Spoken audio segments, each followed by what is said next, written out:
Welcome to this deep dive. Today, from the Quiet Footnote, we're taking a close look at a book that's quietly shaped some of the world's biggest companies and even global causes. John Doerr's Measure What Matters. For you, our listener, this deep dive is really a shortcut to understanding a powerful framework, one that promises to transform, lofty ambitions into trackable realities. Think of it maybe as your essential guide in a world just full of distractions. Exactly. And Doerr, well, he's a legendary venture capitalist, backed giants like Google, Amazon. But he isn't just about corporate jargon. His core message is actually quite simple but also profound.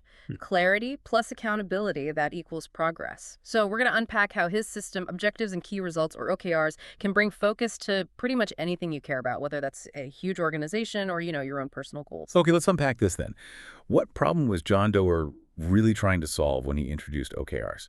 Because, as our sources highlight, it wasn't a lack of brilliant ideas, right, or ambition holding companies back. Yeah, what's truly fascinating here is that Doerr observed this consistent pattern of failure. And it wasn't from a lack of big dreams, but because ambition would just sort of dissipate, leak away in 1,000 directions.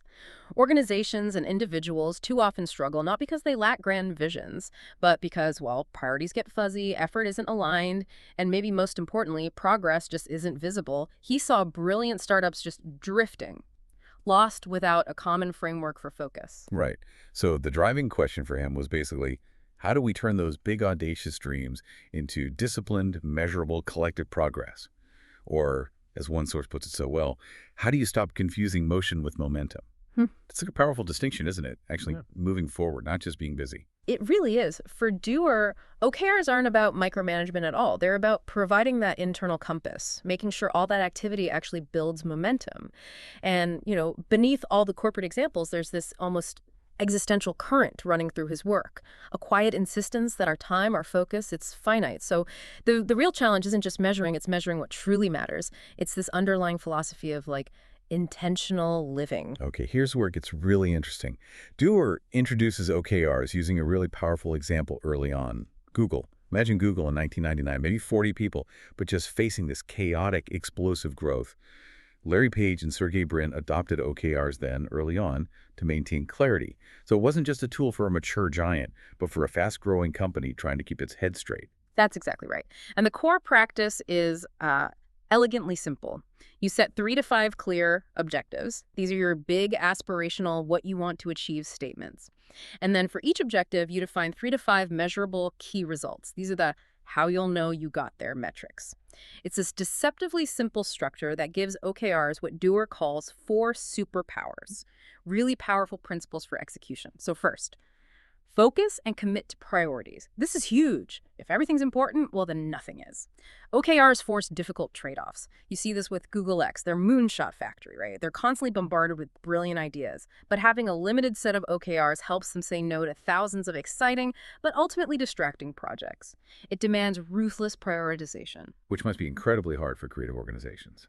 How does he suggest leaders actually do that, cultivate that discipline of saying no when everything looks shiny? Well, he really emphasizes that the commitment isn't just to the objective, but it's to the process of choosing. It's a leadership responsibility to make those hard calls, knowing that a tighter focus actually leads to deeper impact.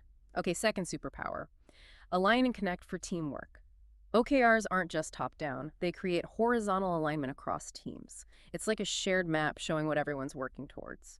Doerr points to YouTube scaling, even Bono's One campaign. Bono himself said the value of OKRs is that they're not just numbers, they are about values. And that transparency in goals, it really fosters trust.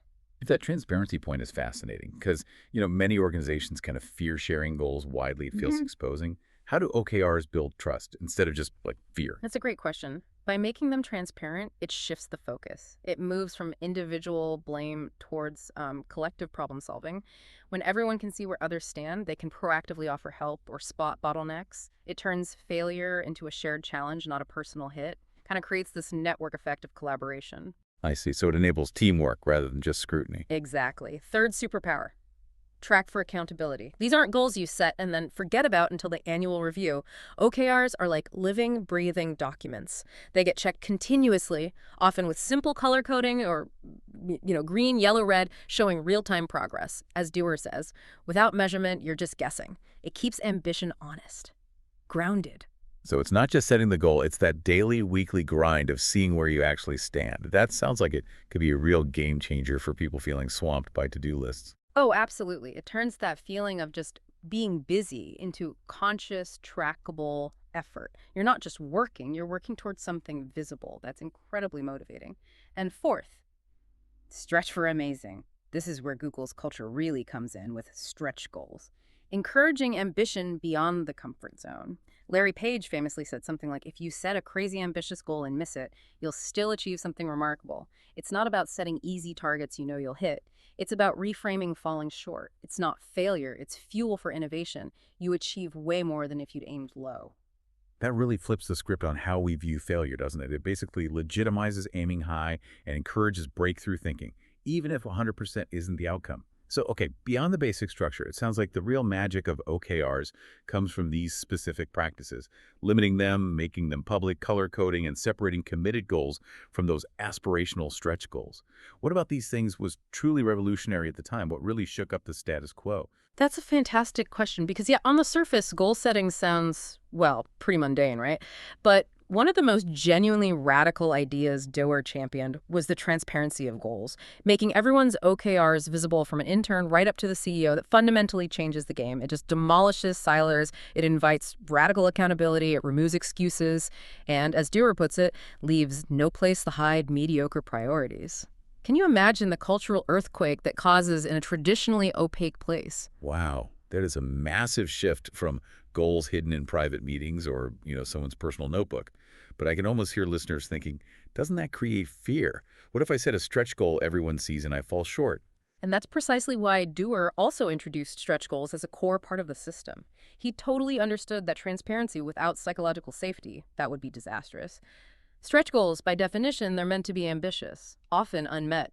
The point isn't hitting 100%, it's maximizing learning, pushing boundaries. You actually get rewarded for the effort and the learning, not just for hitting some easy target. It reframes failure as really valuable data. Okay, that makes sense. Safety is built in. Right. And then he also introduces CFR's conversations, feedback, and recognition as this vital counterbalance to the metrics. He argues, quite rightly, I think, that numbers alone can feel sterile. Dehumanizing even. People need these continuous feedback loops. Regular one-on-ones, peer recognition, candid discussions, that's what makes people feel engaged, understood, humanized. He quotes someone saying, feedback is the breakfast of champions. It keeps the system focused on growth and connection, not just grades. So it's not just a cold measurement system, it's actively building in the human element. Yeah. Making sure people feel supported, valued, not just tracked. That feels crucial for getting people to actually buy into it long term. Absolutely critical. And in doing all this, he effectively debunks several common myths that really hold organizations back, like the idea that having ambitious ideas is enough. Doerr hits back hard with execution is everything. Ideas are cheap, right? Discipline follow-through is what counts. Or the myth that goals should be safe and achievable, when actually the best goals are often uncomfortable. They force you to grow. Yeah. Challenges our comfort zones. And that other idea that OKRs are only for Silicon Valley tech giants, that gets completely shattered in the book too. Totally shattered. I mean, if Bono's One campaign can use them to fight extreme poverty and disease, translating these huge missions into actionable, measurable steps, well, that just shows the framework's universal applicability. Doerr's quiet challenge, the real insight maybe, is this. OKRs aren't revolutionary just because they measure. They're revolutionary because they expose what you truly value, whether you're delivering on those values, and exactly where you're falling short. They hold up this clear, objective mirror to our intentions versus our actions. Okay, so bringing it to today, what does this all mean for us now? Why does measure what matters feel maybe even more urgent in our current world? This context of constant noise, rapid change, it feels like we're drowning in information but starving for clarity. It's funny. Doerr's ideas feel almost prophetic now because they offer that compass for an era where noise really has overtaken clarity. I mean, think about it. First, the age of distraction. Endless pings, Slack, Zoom, side hustles. OKRs provide a powerful antidote to that everything, everywhere, all at once problem. They force us to stop and ask, okay, but is this important? Is it moving the needle? Helps cut through that digital fog. Uh-huh. My own inbox sometimes feels like an OKR graveyard. Doer really makes you confront that, doesn't he? He absolutely does. Second, remote and hybrid workforces. When teams aren't physically together, transparent OKRs create that shared map. They ensure distributed teams, whether they're across cities or continents, are all pulling in the same direction. It gives a common language, a clear beacon. Third, the demand for accountability. Stakeholders today, employees, customers, governments, they want proof, not just promises. OKRs insist on measurable outcomes. They force organizations to back their mission with actual evidence, especially in areas like ESG, environmental, social governance, which are crucial now for measuring broader impact. Fourth, innovation versus complacency. Industries are shifting so fast. AI, climate tech, biotech, doers' stretch goals are vital here. If you're not aiming high, if you're just comfortable with tiny improvements, you're probably already falling behind. And fifth, relevance in the age of AI. You know, if Doer released an update today, he'd definitely talk about applying OKRs to how teams use AI responsibly, effectively. It's not enough just to use AI. You've got to measure if it's actually amplifying human creativity, fairness, transparency, not just replacing tasks or adding noise. And finally, for nonprofits and global challenges, things like climate change, pandemics, Doer's insisted OKRs are crucial for turning those huge visions into measurable steps, preventing good intentions from just getting lost in bureaucracy or becoming wishful thinking. Wow. It really sounds like OKRs aren't some fad. They're more like a fundamental discipline for an age where clarity, alignment, accountability. They're just scarcer than ever. They help us navigate complexity. So if we had to distill this whole deep dive down to the absolute essentials, what are the top 5 key insights John Doerr really hopes readers will internalize, take away with them? Okay, yeah, the 5 big ones. The Gems Doer really wants to etch into our skulls, hopefully find a place in our daily practice. First, clarity beats chaos. Simple as that. Don't chase a dozen priorities. Name a handful of objectives that truly matter most. Tie them to measurable key results. Simplicity is power here. Okay, clarity first. Got it. Second, transparency builds trust. Make those goals visible to everyone. Shared visibility creates shared accountability, actively demolishes those silos. Right, openness. Third, stretch beyond comfort. Ambitious OKRs, even if you don't fully hit them, pull you way further than timid ones ever will. Missing 70% of a moonshot, that often beats hitting 100% of mediocrity. Every time. And high, yeah. Fourth, track progress continuously. Goals aren't set and forget things gathering dust. They're living documents. Regular check-ins, updates, honest grading that keeps ambition adaptable, allows for course correction. Keep it alive. And fifth, pair metrics with meaning. Numbers alone are cold, impersonal. Those CFRs, conversations, feedback, recognition, they keep OKRs human, focused on purpose, engagement, growth, not just performance stats. Makes sense. And if we had to boil the entire book down into one sharp sentence? Let's see. OKRs turn bold intentions into measurable, transparent, and human-centered action, a discipline that truly transforms chaos into clarity and ambition into actual execution. So what does this all mean for you, the listener? What's that deeper message, maybe the one that's almost whispered beneath Doerr's words, beyond the business talk and the success stories?